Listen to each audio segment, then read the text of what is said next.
Everyone, কেমন আছে সবাই? চলো আমরা কোথায় যাচ্ছি সেটা তোমাকে দেখাতে থাকি। তোমরা দেখবে আজকে আমি কোথায় গেছি। যদিও বা আজকে আমি খুব এক্সাইটেড কোথায় যাচ্ছি, কেন যাচ্ছি।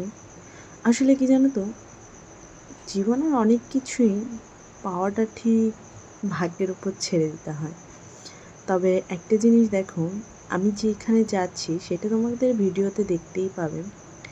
তবে ভিউটা কিন্তু দারুণ ছিল রাস্তার, মানে অসাধারণ ভিউ ছিল। আমার ভীষণ ভালো লেগেছিল ভিউটা।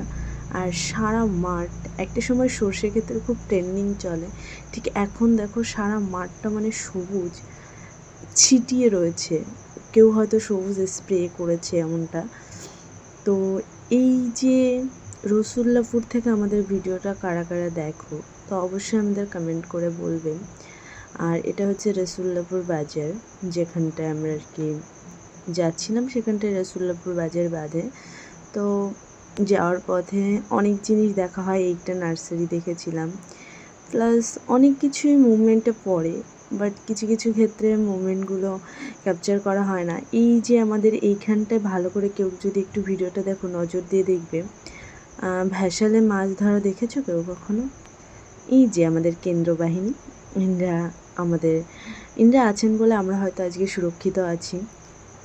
আর এনারা আমাদের খুব শ্রদ্ধেয় একজন পূজনীয় ব্যক্তিরা। আর প্রত্যেকটা ভিউ দেখো, আমরা যে দিকটায় যাচ্ছিলাম পুরো মাঠকে মাঠ। আমার সব থেকে ভালো লাগছে ওই যে নীল কালারের বাড়িটা, ওইটা। কারণ এত শান্ত পরিবেশ, এত শান্তশিষ্ট জায়গাটা, এত সুন্দর করে বাড়িতে গাছপালা লাগানো। আর এটা হচ্ছে একটা ভেড়ি। দেখো, যেটা বলছিলাম, আমার কিন্তু এই যে কোথায় যাচ্ছি, কেন যাচ্ছি, সেটা তোমরা ভিডিওতে যখন দেখবে, এই জিনিসটা আমি কখনো পাবো বলে ভেবেছি, এটা কখনো আমি ভাবিনি। আর এই যে হচ্ছে আমাদের বাবা হরিচাঁদ ঠাকুর, গুরুচাঁদ ঠাকুরের সব থেকে পছন্দের, যার পুজোর ফুল হচ্ছে কচুরিপানা। যারা জানো না তাদেরকে তো কিছু বলার নেই। তবে যারা জয় হরি বল আমাদের ধর্মের মতে, তারা বেসিক্যালি জানেন যে আমার পুজোতে এই ফুলটা মাস্ট লাগে। আরও অন্য ফুল তখন এতটা পাওয়া যেত না, তখন কচুরিপানাটাই বেশি পাওয়া যেত, যার জন্য ওনার পুজোতে কচুরিপানাটা খুব প্রয়োজন হয়। আর এই যে হচ্ছে তোমাদের দাদা ভাই, এটা একটা গুরু দায়িত্ব বলতে পারো। যেখানে গেছিলাম সেটা হচ্ছে একটা জয় হরিচাঁদের মহাসম্মেলনে গেছিলাম আমরা। তো সেখানটায় যে মূর্তিটা বসানো হয় সেটা তোমাদের দাদাভাইকে দেওয়া হয়েছিল। আর এই যে আরেকটা যে শান্তিমাতাকে কোলে নিয়েছেন, ইনি হচ্ছেন আমার দাদু ভাই রঞ্জিত ভাই। খুবই একজন ভালো মানুষ। আর ইনাকে গোসাই হিসাবে অনেক লোকেই পরিচিত, অনেকেই জানে। আর সেক্ষেত্রে আমার কিছু বলার নেই। আমরা মূলত গেছিলাম এই জায়গাটায়, একটা ড্রয়িং কম্পিটিশান ছিল, যে ড্রয়িং কম্পিটিশানে আমরা দুজনে জাজমেন্ট হিসেবে উপস্থিত ছিলাম। আর জাজমেন্ট হওয়াটা কিন্তু সত্যি একটা ভাগ্যের বিষয়। এই জায়গাটা পাবো কখনো ভাবিনি। আর সব থেকে এক্সাইটেড একটা বিষয় হচ্ছে, এখানে মমতা ঠাকুর এসেছেন। মমতা ঠাকুর, আমাদের মা এমপি রাজ্যসভার সদস্য মা মমতা ঠাকুর, উনি এখানে এসেছিলেন। তবে ওনার ভিডিওগুলো আমার ক্যাপচার করা হয়নি, কারণ তখন আমরা অনেকটাই ব্যস্ত ছিলাম। আর এদিকে আমাদের ঠাকুর বসানো হচ্ছে আর কি।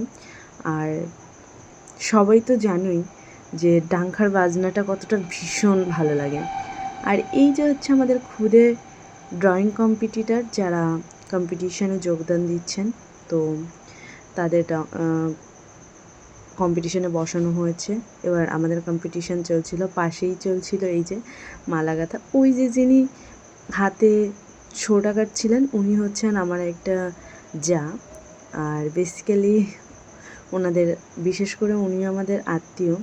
আর এখানে আমরা মূলত কোনো আত্মীয় হিসাবে নয়, আমরা টিচার হিসাবে গেছিলাম, জাজমেন্ট করার জন্য। আমি সত্যি বলছি, আমার খুব ভালো লাগে।